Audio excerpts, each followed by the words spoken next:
I want to read a little bit now from a new post on Kamala Harris's Instagram. This is what she is saying. I am proud to announce that I have asked Governor Walz to be my running mate. One of the things that stood out to me about Tim is how his convictions on fighting for middle-class families run deep. It's personal. He grew up in a small town in Nebraska, spending summers working on his family's farm. His father died of cancer when he was 19, and his family relied on Social Security survivor benefit checks to make ends meet. At 17, he enlisted in the National Guard, serving for 24 years. He used his GI Bill benefits to go to college and become a teacher. He served as both the football coach and the advisor of the Gay Straight Alliance. I share this background both because it's impressive in its own right and because you see in no uncertain terms how it informs his record. He worked with Republicans to pass infrastructure investments. He cut taxes for working families. He passed a law to provide paid family and medical leave to Minnesotan families. He made Minnesota the first state in the country to pass a law providing constitutional abortion protections after the Supreme Court overturned Roe v. Wade. And as an avid hunter, he passed a bill requiring universal background checks for gun purchases. And she goes on to say, what impressed me most about Tim is his deep commitment to his family. Gwen, Gus, and Hope. Doug and I look forward to working with him and Gwen to build an administration that reflects our shared values. So she really puts out his bio on Instagram this morning, talking about his roots and what he's bringing to the Harris-Walz ticket. And joining us now, somebody who knows both former Senator Kamala Harris, now VP Kamala Harris, now presidential candidate Kamala Harris, as well as Governor Tim Walz. And thank you, Senator Amy Klobuchar, for joining us to first give your reaction to this big announcement. Well, this is just fantastic for Minnesota, of course, but most importantly for the country. Tim is someone that you got to understand. This guy, very unique in modern day politics, coming out of a small town in Nebraska on a farm, met his wife there, ends up teaching in Mankato, Minnesota, my husband's hometown. And I go so far back with Tim that my mother-in-law brought a Parmesan chicken dinner to their home when their son was born, Gus. That is a true story, which he always did when families would have children. And he then goes on to be a high school football coach, once described as a burly high school football coach, which I think for me is a great description of what we need right now to take on Donald Trump. He then heads to running for Congress in a district that he wins that only in 100 years has only had 2 Democrats. So you have to know how to bring people together to do that, to bring together people from the right, the middle, and the left. And that's what he's done as governor. And he has this sense of optimism that is just unending, getting our state through the pandemic in his red plaid shirt and bringing people together as one Minnesota. So I cannot tell you how promising this is going to be for our nation, how positive this is, what a fantastic choice when you look at someone, because not many VPs have stood in a deer stand in 10-degree weather. Tim Walz has done that. He can handle anything. That reminds me of when you made your announcement to run in 2020 in that snowstorm, and a lot of people he was there. Yes, were looking to you and just say, "Wow, she's tough." I wonder, given your personal relationship, if you've had a chance to speak with Governor Walz this morning since this decision. Well, I didn't talk to him this morning, but I talked to him late last night and was able to see him. We did one last event in Minnesota, and in his typical way, used no notes, unscripted, looked at the crowd, would have loved to just dive right in there, but I think had a few other things to do. And at one point, the band took the microphone off by mistake.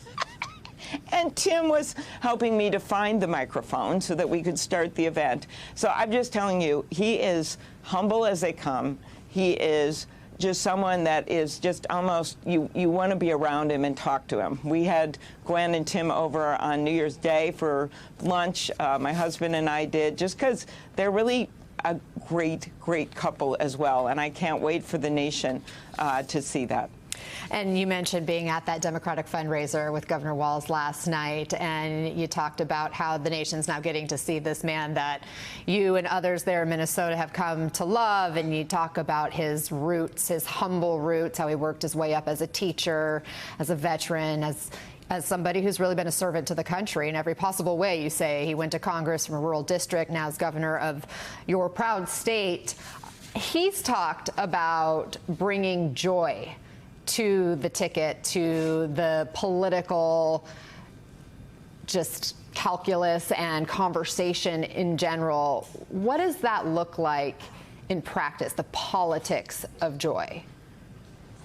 Yeah, so to me, this looks like a ticket, and you can sure say this about Vice President Harris and this incredible last few weeks where people have, just thanks to President Biden's extraordinary decision, selfless decision, but people are just positive. She's got thousands and thousands of people showing up at rallies, and she has that incredible way of saying, okay, things aren't easy. There's a lot of challenges out there, but we can get through this as a country.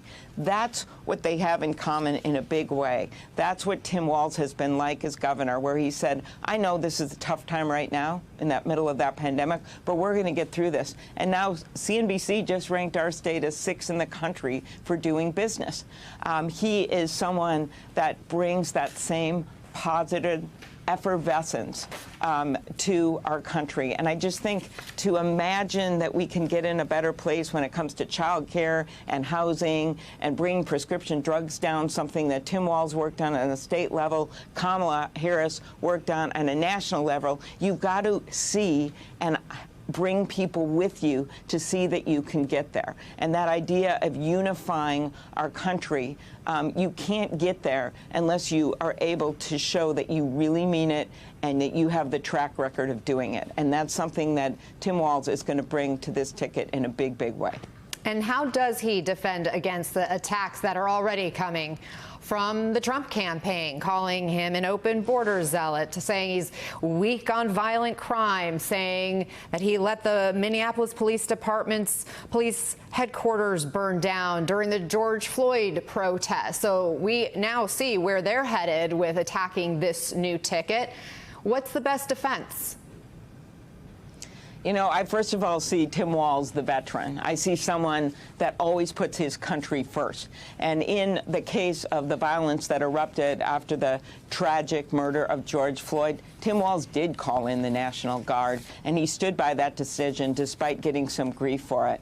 I see someone that has stood with law enforcement and someone that has opposed the defund the police measure that was actually on the ballot in Minneapolis. And I also opposed it, but Tim Walz was right out front there opposing that. So I think all of these facts, I remember the days where maybe you spent a day welcoming someone to the ticket. I guess that's not Donald Trump. But the point is that you've got someone in Tim Walz. When you look for a vice president, I know a little bit about this. Minnesota's a state of vice presidents. Humphrey, Mondale, you know, moms bounce their babies on their knees and say, one day you can grow up to be vice president.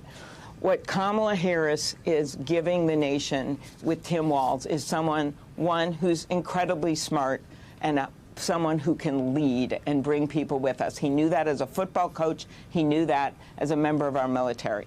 She is also getting someone she can trust. I know him as a friend. He's someone you can trust, and you want that governing our nation. And then she's bringing in someone that brings some other interests and other areas of expertise. You know, he is someone that served on the Agriculture Committee of the House of Representatives. He's someone that served on armed services, someone that those are the things that he chose to focus on when he got to the Congress, which is going to be incredibly important, particularly in the Midwest in states like Wisconsin and in Michigan.